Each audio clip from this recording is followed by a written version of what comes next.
नमस्कार, आप देख रहे हैं प्राइम न्यूज और मैं हूं आपके साथ आलोक शुक्ला। यूपी प्राइम में आप सबका स्वागत है। अटल बिहारी वाजपेयी की जन्मतिथि की पूर्व संध्या पर लखनऊ में काव्य गोष्ठी कार्यक्रम का आयोजन किया गया। कार्यक्रम में मुख्यमंत्री योगी आदित्यनाथ ने शिरकत की और इस दौरान योगी आदित्यनाथ ने अटल बिहारी वाजपेयी को श्रद्धांजलि दी।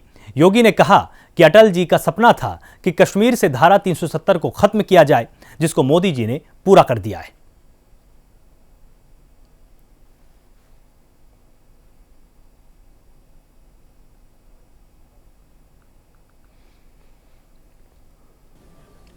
आजादी के बाद यानी स्वतंत्र भारत में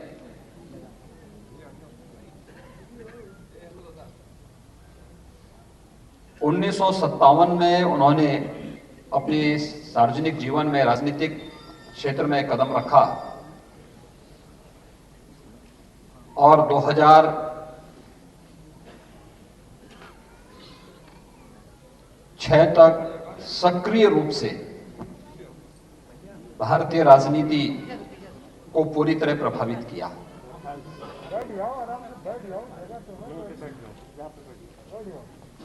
सार्वजनिक जीवन में इतना लंबा समय वे सत्ता में रहे हों या विपक्ष में रहे हों, अटल जी सदैव सबके लोकप्रिय रहे, सबके प्रिय बने रहे। और यही कारण है कि अटल जी के प्रति दल से ऊपर उठ करके लोगों के मन में एक सम्मान का भाव था। लेकिन यह भाव कैसे हुआ,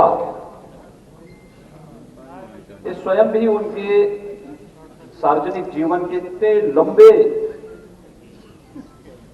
समय के कालखंड को देखेंगे, जानेंगे तो हर व्यक्ति सहज अनुमान लगा सकता है। खासतौर पर सार्वजनिक जीवन में कार्य करने वाले या सार्वजनिक जीवन में जाने की इच्छा रखने वाले प्रत्येक नागरिक के लिए यह अनुकरणीय हो सकता है। वे एक साहित्यकार थे, एक कवि थे, तो संवेदना जीवन भर उनके अंदर देखने को मिली थी। लेकिन इस सब के बावजूद जो बातें सार्वजनिक जीवन में कार्य करने वाले व्यक्ति के लिए उन्होंने सदैव इस बात के लिए एक प्रेरणा के रूप में दी कि राजनीति मूल्यों की होनी चाहिए, आदर्शों की होनी चाहिए। और आजीवन राजनीति के उन मूल्यों और उन आदर्शों को न केवल उन्होंने विकार किया बल्कि आने वाली पीढ़ी के रूप में भी उसी गरिमा और उसी गौरव के साथ उसे प्रचारित प्रसारित करने, उसे प्रदान करने का जो कार्य अटल जी ने किया, आज वही कारण है कि आज भले ही लौकिक रूप से वे हमारे बीच में नहीं, लेकिन अटल जी की स्मृतियां हम सबको सदैव प्रेरित करती है, आगे बढ़ने के लिए एक नई दिशा प्रदान करती है। कोरोना कालखंड में इतनी बड़ी संख्या में आप सबकी उपस्थिति अटल जी के प्रति आप सबकी श्रद्धा और आपके सम्मान का एक प्रतीक भी है। फाउंडेशन एक अच्छी दिशा में कार्य कर रहा है, यह भी प्रदर्शित करता है, लेकिन साथ साथ अटल जी के प्रति आप सबकी जो श्रद्धा भावना है उसको भी प्रदर्शित करने का एक माध्यम मिला है। क्योंकि हम सब जान रहे हैं कि अभी कोरोना की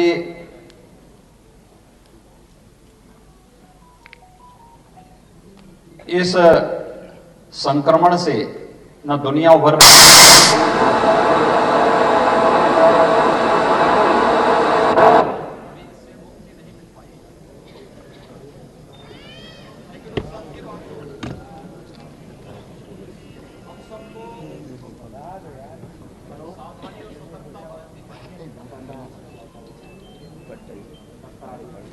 आपने देखा होगा कि अभी हाल ही में एक नया स्ट्रेन ब्रिटेन में देखने को मिला है। हम लोग लापरवाही नहीं कर सकते।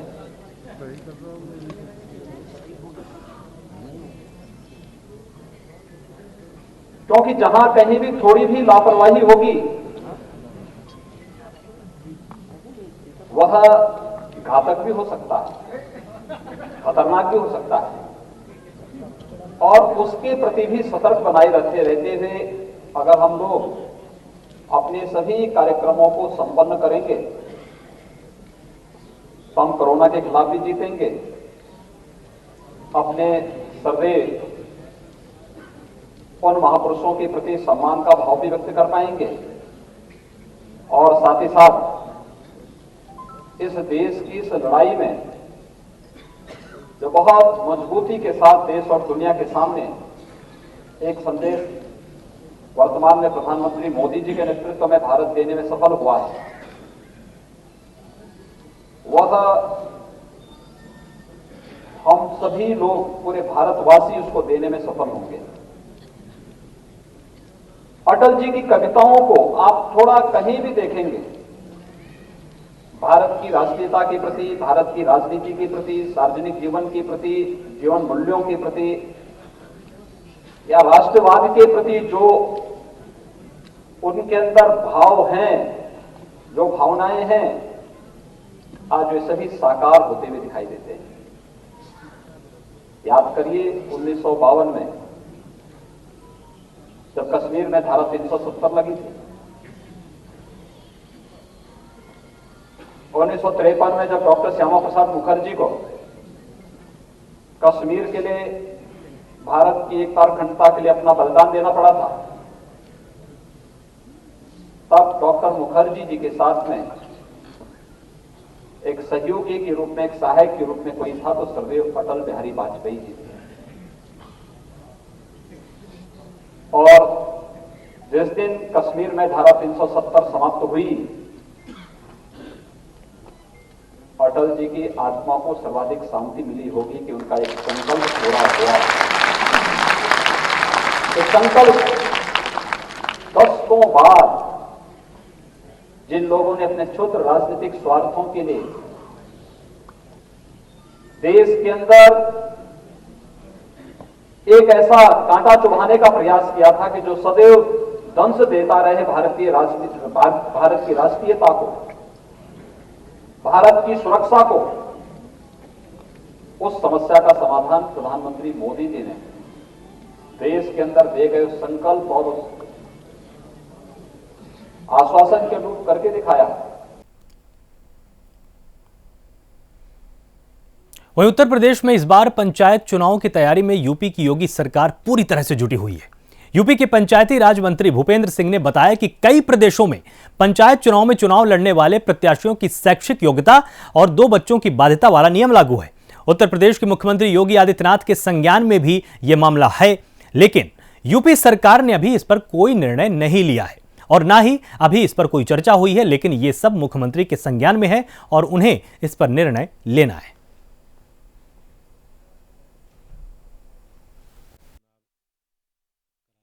उत्तर प्रदेश सरकार से पंचायत चुनाव कराने की पूरी तैयारी हम लोग कर रहे हैं और आप लोगों ने देखा होगा कि अभी कोविड-19 के कारण चुनाव की प्रक्रिया में थोड़ी समय सीमा में कुछ देरी हुई है और ग्राम सभाओं का कार्यकाल 25 दिसंबर तक है और ब्लॉकों का कार्यकाल मार्च तक है, जिला पंचायतों का काल 16 फरवरी तक है, 14 फरवरी तक। लेकिन कोविड-19 के कारण कुछ गति इसकी धीमी हुई है, लेकिन अब सरकार ने, माननीय मुख्यमंत्री ने निर्देशित किया है कि अविलंब पंचायतों के चुनाव कराने हैं। तो विभाग के द्वारा जो क्षेत्र नगरीय क्षेत्रों में सम्मिलित हुए हैं सीमा विस्तार में, उनका पुनर्गठन कर दिया गया है और वार्डों के परिसीमन की अनंतिम सूची प्रकाशित कर दी गई है। 26 तारीख तक उस पर आपत्ति मांगी गई है, 6 जनवरी तक उसका फाइनल प्रकाशन घोषित हो जाएगा। रामनगरी अयोध्या में प्रशासन ने बिना शादी के जोड़े और मुहूर्त के मुख्यमंत्री सामूहिक विवाह संपन्न करा दिया। तकरीबन 70 जोड़ों के सामूहिक विवाह समारोह को सांसद लल्लू सिंह और बीकापुर विधायक सहित आला अधिकारियों की मौजूदगी में संपन्न तो करा दिया गया, लेकिन प्रशासन ने इस बात का जरा भी ध्यान नहीं दिया कि धर्मनगरी में होने वाले इस विवाह में वैदिक परंपराओं का भी ख्याल रखा जाए। कहा जाता है कि खरमास महीने में किसी भी प्रकार का शुभ कार्य नहीं होता, लेकिन अयोध्या जनपद समाज कल्याण विभाग इस मान्यता को नहीं मानता। समाज कल्याण विभाग ने आनंद फानन में मुख्यमंत्री सामूहिक विवाह योजना के तहत लगभग 70 जोड़ों का विवाह करा दिया, जिन्हें आशीर्वाद देने के लिए बतौर मुख्य अतिथि के रूप में अयोध्या सांसद लल्लू सिंह मौजूद रहे। देखिए, सामूहिक विवाह हो और चाहे व्यक्तिगत विवाह हो, खरमास में विवाह वर्जित है, इसलिए चाहे सामूहिक विवाह उनको सोच करके और तिथि और विवाह मुहूर्त देख करके करना चाहिए। आज विवाह मुहूर्त नहीं है। आज भी विवाह मुहूर्त चाहे समूह में हो चाहे जिस प्रकार से किया जा रहा हो वो गलत है, क्योंकि वो दाम्पत्य जीवन के लिए सुखदायी नहीं है। तो जो आज आएंगे उन सबका विवाह आज हो जाएगा और यह परंपरा हमारी आदिकाल की है, जिसको पूज्य योगी आदित्यनाथ जी ने अपने शासनकाल में मोदी जी के मार्गदर्शन में शुरू किया। हम विश्वास के साथ कह सकते हैं कि इससे भविष्य में जो गरीब हैं, असहाय हैं, कमजोर वर्ग के लोग हैं, उनका खर्चा भी बचेगा और उन अपने पसंद से वो अपना जोड़ा निश्चित कर सकेंगे और उनका पारिवारिक जीवन सुखमय होगा। वहीं प्रयागराज में बदमाशों में पुलिस का खौफ नजर नहीं आता। घर के अंदर सोए किशोर की सिर कूचकर निर्मम हत्या कर दी गई। घटना कौधियारा थाना क्षेत्र के बड़गोहना कला गांव की है, जहां एक ही कमरे में अलग अलग चारपाई पर सोए भाई बहन में से किशोर की सिर को कूटकर हत्या कर दी गई, लेकिन भाई की बगल वाली चारपाई पर सोई बहन को कुछ भी पता नहीं चल सका। जबकि घटना की जानकारी होने पर घटनास्थल पर तत्काल ही थाना प्रभारी पुलिस फोर्स के साथ मौके पर पहुंचे और घटना के बारे में क्षेत्राधिकारी 12 और वरिष्ठ पुलिस अधीक्षक प्रयागराज को जानकारी दी गई। इसके बाद मौके पर जुटी ग्रामीणों की भीड़ को उग्र देखकर आसपास के कई थानों की पुलिस फोर्स को घटनास्थल पर तुरंत बुलाया गया। वहीं मौके पर डॉग स्क्वाड और फॉरेंसिक विभाग की टीम ने भी मौके पर पहुंचकर मृतक किशोर के पास से कई अहम साक्ष्य जुटाए हैं। आप लोग जैसे आते हैं भाई, उनका का हम चाहते हैं हमारे उच्च अधिकारी आ जाएं, एसपी साहब, और जैसा कहेंगे हमारा गांव जैसा समझेगा उन पर निर्भर करेंगे। अब बाकी हम इस समय इतने सब जैसे एसपी साहब आएंगे तो मैं बात उसी तरह मानूंगा या सुलझाऊंगा। कड़ी से कड़ी जो कत्ल करने वाला है उनका अच्छी कड़ाई से कड़ाई जैसा वो किया है उसका वही फट जाए, उसके ऊपर इतनी धारा लग जाए तो कभी उरी न हो। कल 10 बजे रात तक के हम भाई जागे रहे जा, तो हम कहाँ चला भाई वाला से, तो कहाँ कि चला ठीक है तू लेटा, हम आवत है। तो फिर हम गए पहुड़ गए, फिर कहाँ है आओ, तो हम गए जब सोए गए तो फिर ओकर बाद हमका पता ही नहीं चली कि का भका नहीं। फिर जब 5 बजे रात 5 बजे जाके तो देखा मोबाइल में टाइम 5 बजे रहा, गए गरू भैंसिन के चारा नामा बर्तन माजा। फिर चाची उठिन तो फिर ओकर बाद आगे बैठ के बैठा रह जा। फिर पापा फोन लगाए तो कहा कि अमन उठिन कि नहीं, हम कहा नहीं उठे, कहा जाचे उनका बुलावा जाए कुटी काटे, तो हम कहा ठीक है। जब गए रजाई उखाड़े। वहीं सांसद रविकिशन ने गोरखपुर महोत्सव स्थल के निरीक्षण के साथ ही अपने संसदीय क्षेत्र के कई कार्यक्रमों में हिस्सा लिया। रविकिशन ने बौद्ध संग्रहालय की कई परियोजनाओं के कार्यों का निरीक्षण किया है और निरीक्षण के दौरान सांसद ने अधिकारियों को आवश्यक दिशा निर्देश भी दिए। इस दौरान सांसद ने अधिकारियों से अन्य योजनाओं पर भी चर्चा की। इस दौरान रविकिशन ने कंबल वितरण कार्यक्रम में हिस्सा लेते हुए गरीब महिलाओं और पुरुषों को कंबल बांटे। दरअसल 12 और 13 जनवरी को आयोजित होने वाले गोरखपुर महोत्सव की तैयारियां तेज हो चुकी हैं। इस बार ज्यादा से ज्यादा स्थानीय कलाकारों को मंच देने की तैयारी है। सब लोगों को मैं सांसद रविकिशन शुक्ल रिक्वेस्ट करूंगा, आप लोग जरूर आएं।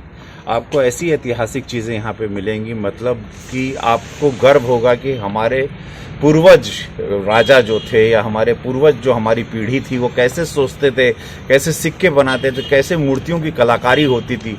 मतलब अद्भुत। मेरे हिसाब से आप सब लोगों को आना चाहिए।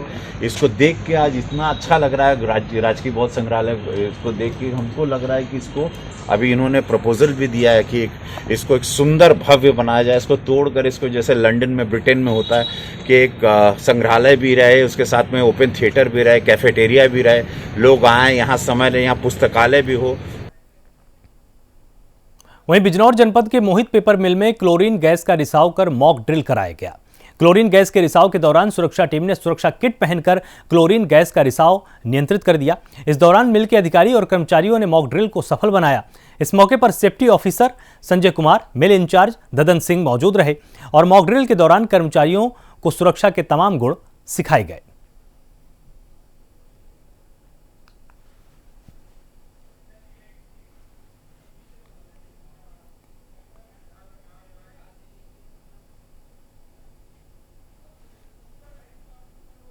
मऊ जनपद में शिक्षक एमएलसी ध्रुव त्रिपाठी के शिक्षक विधायक का चुनाव जीतने के बाद आगमन पर टीचर्स एसोसिएशन मदरसे अरबिया के शिक्षकों ने जोरदार स्वागत किया। शिक्षकों ने ध्रुव त्रिपाठी के नगर क्षेत्र के बड़ी कमहरिया मोड़ पहुंचते ही फूल मालाओं से उनको लाद दिया। अपने सम्मान को देखकर शिक्षक विधायक ध्रुव त्रिपाठी गदगद हो उठे। वहीं टीचर्स एसोसिएशन मदारिसे अरबिया के टीचर असद नोमानी ने बताया कि शिक्षकों की हमेशा से आवाज उठाने वाले ध्रुव त्रिपाठी के तीसरी बार शिक्षक एमएलसी का चुनाव जीतने के बाद जनपद में पहली बार आगमन पर उनको सम्मानित किया जा रहा है।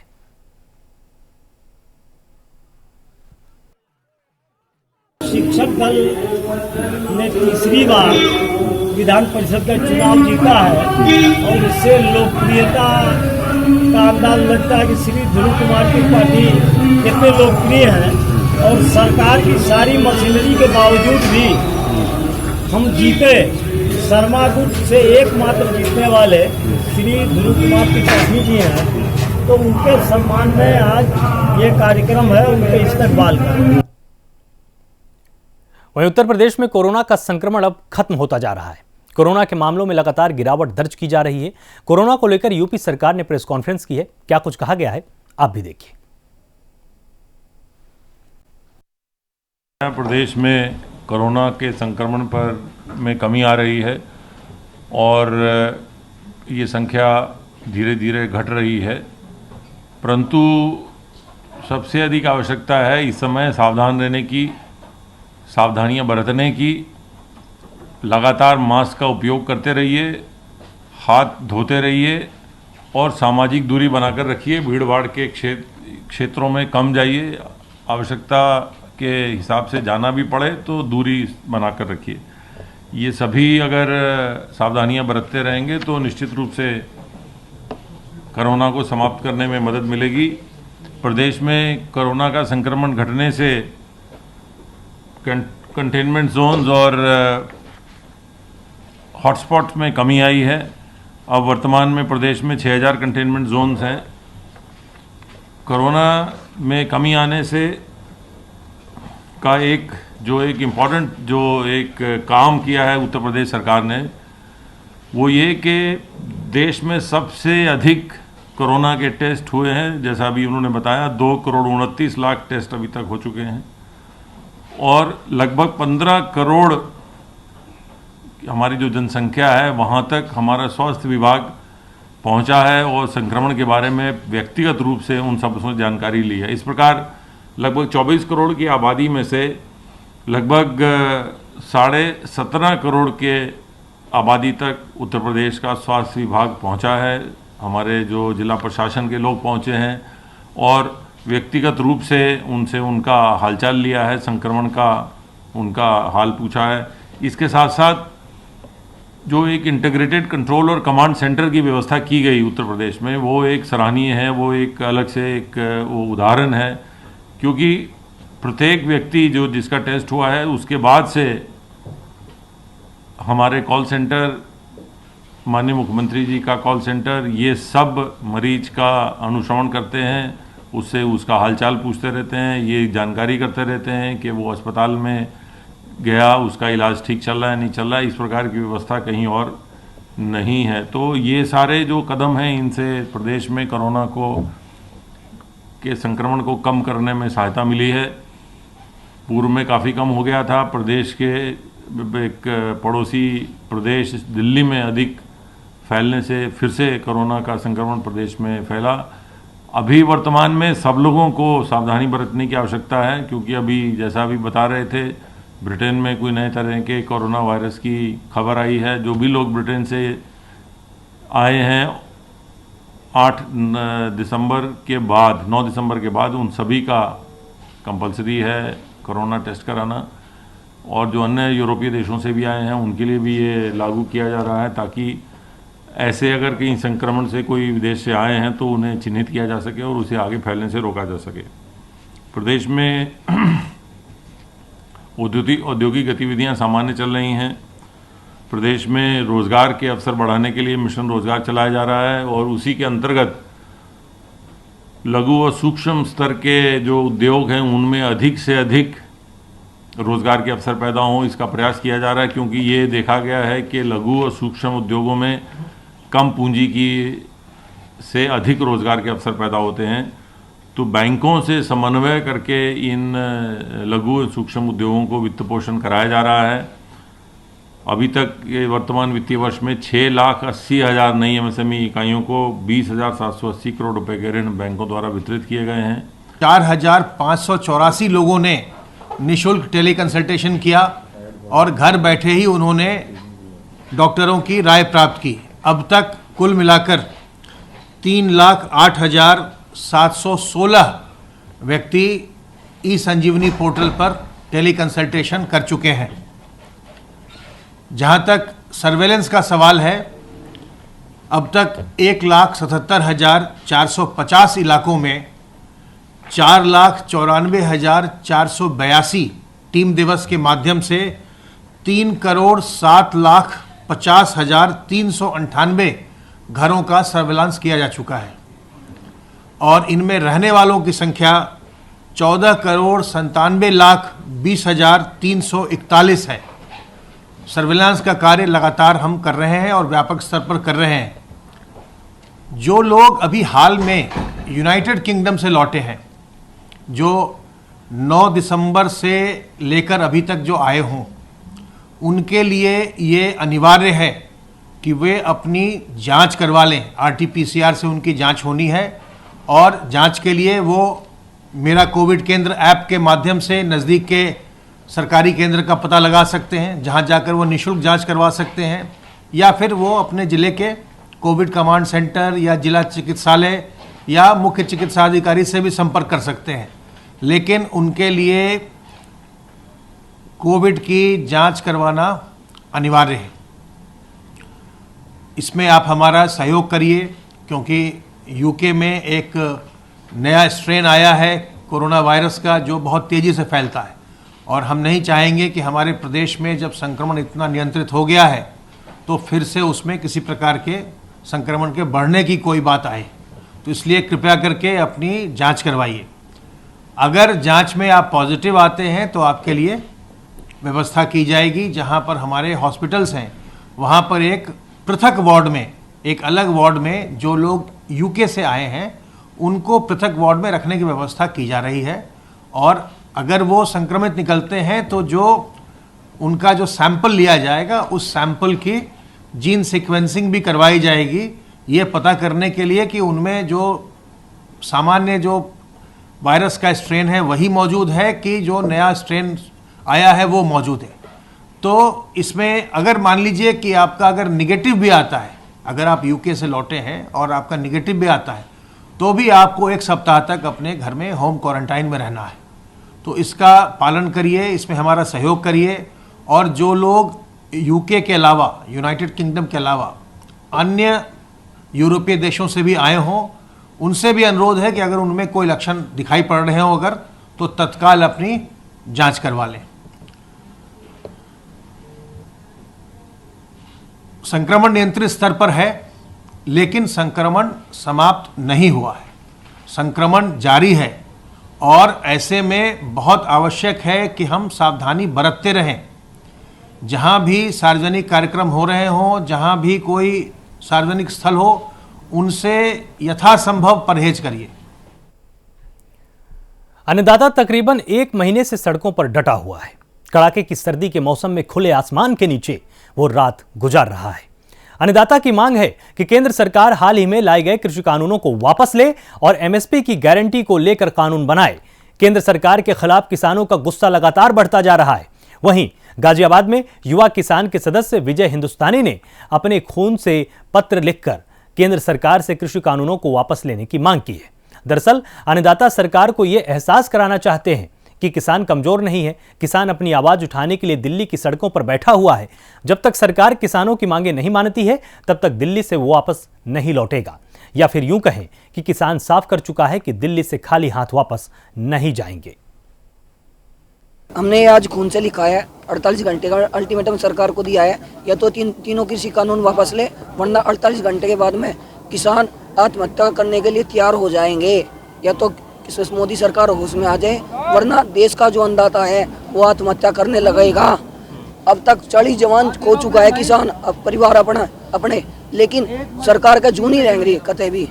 कहीं ना कहीं सरकार ये कहती है खालिस्तानी वो है, खालिस्तानी तो सरकार बनी हुई है, क्योंकि किसान से बड़ा देशभक्त कोई नहीं हो सकता, और किसान हमेशा जवान और अन्न पैदा करता है। वहीं बस्ती में एसपी ऑफिस में बने गेट और पार्क लॉन का आज आईजी अनिल कुमार ने रिबन काटकर उद्घाटन किया। इस मौके पर डीएम आशुतोष निरंजन और एसपी हेमराज मीणा समेत कई अधिकारी मौजूद रहे। तो डीएम समेत कई अधिकारी इस पूरे कार्यक्रम में मौजूद रहे और एसपी ऑफिस में बने गेट और पार्क का उद्घाटन किया गया है। आईजी अनिल कुमार ने रिबन काटकर उद्घाटन किया है। डीएम समेत कई अधिकारी कार्यक्रम में मौजूद रहे और इस दौरान एसपी ऑफिस में बने गेट और पार्क का उद्घाटन किया गया है। आईजी अनिल कुमार ने यह उद्घाटन किया है और रिबन काटकर इन्होंने कार्यालय को समर्पित कर दिया है। फिलहाल यूपी प्राइम में सिर्फ इतना ही। आप लगातार देखते रहिए प्राइम न्यूज। नमस्कार।